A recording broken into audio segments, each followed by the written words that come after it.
3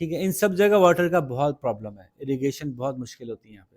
ان سب جگہ tribal areas ہیں, ان سب جگہ ہی منرل ریسورسز بہت ہائی ہیں, ان سب جگہ کے حساب سے ہم نے بات کی تھی. اور اسی طرح سے جو کوسٹل ایریا پہ آ جاتے ہیں تو یہاں آ کے ہم یہ کہتے ہیں کہ یہاں پورٹس بنائی جا سکتی تھیں, جو میں نے ساری تفصیل سے بات کی آپ سے. یہاں پہ فشنگ کی بہت اچھے ریسورسز بنائے جا سکتے تھے, بہت سمندر ہے یہاں پہ, پانی بہت ہے یہاں پہ, فشنگ ریسورسز بنائے جا سکتے ہیں. پوری دنیا میں مچھلی کی بہت ڈیمانڈ ہے, آپ کو پتہ ہے. اسی طرح سے یہاں کے لوگ ویسے غلہ بانی کرتے ہیں کیونکہ پہاڑی علاقوں میں بکریاں آرام سے پل جاتی ہیں, وہ خود ہی چر لیتی ہیں, خود ہی کر لیتی ہیں. لیکن باہر میں بھی ان کے ہرڈز چھوٹے ہوتے ہیں کیونکہ کھانے کو پودے کم ہیں نا. ٹھیک ہے. تو یہ ہم نے آج دیکھا کہ ویسٹرن ماؤنٹینز کون کون سے ہیں, ان کے حالات کس طرح کے ہیں, وہاں پہ لوگوں کو کیا اپرچونیٹیز اویلیبل ہیں, فشنگ, منرل, پورٹس, کیا وہ پوری طرح سے اویل کر پا رہے ہیں, نہیں کر پا رہے. آبادی کتنی ہے وہاں کی, زیادہ ہے یا کم ہے؟ آبادی وہاں کی کم ہے. کیوں کم ہے؟ یہ ساری باتیں ہم نے کی کہ پانی کم ہے, روڈز نہیں ہیں, ٹرائبل ایریا انریسٹ ہے, پولیٹیکل ایشوز ہیں جس کی وجہ سے کہ آبادی بھی کم ہے. اور یہ ایک سائیکل ہے, آبادی کم ہونے کی وجہ سے خرچہ کم کرتے ہیں, خرچہ کم کرنے کی وجہ سے ڈیولپمنٹ کم ہوتی ہے, ڈیولپمنٹ کم ہونے سے آبادی کم ہے, یہ گھومتا رہتا ہے ایسے سے. ٹھیک ہے, ساری باتیں آپ کو یاد رہیں گی. اس بات پہ ہم یہاں پہ اس کو کلوز کر رہے ہیں کہ ہم نے آپ کو یہ ڈسکس کر لیا کہ ویسٹرن ماؤنٹینز اور پوٹوار پلیٹو اور بلوچستان پلیٹو اور بلوچستان جو کوسٹل ایریا ہیں, ان سب کی انوائرمنٹ اور پولیٹیکل سچویشن اور اکنامک سچویشن ہم کور کر چکے ہیں. اب ہم نیکسٹ ویڈیو میں دیکھیں گے پوٹوہار پلیٹو, اور کوشش کریں گے کہ نیکسٹ ویڈیو میں تھوڑا سا ایکسٹرا ٹائم لگا کے پلینز آف ریور انڈس اور ڈیزرٹس بھی کور کر لیں, تو پھر چیپٹر پورا ختم ہی ہو جائے گا ہمارا. تو یہاں تک امید ہے آپ کو بات سمجھ آئی ہوگی. انشاءاللہ نیکسٹ ویڈیو میں آپ سے ملاقات کریں گے. اللہ حافظ.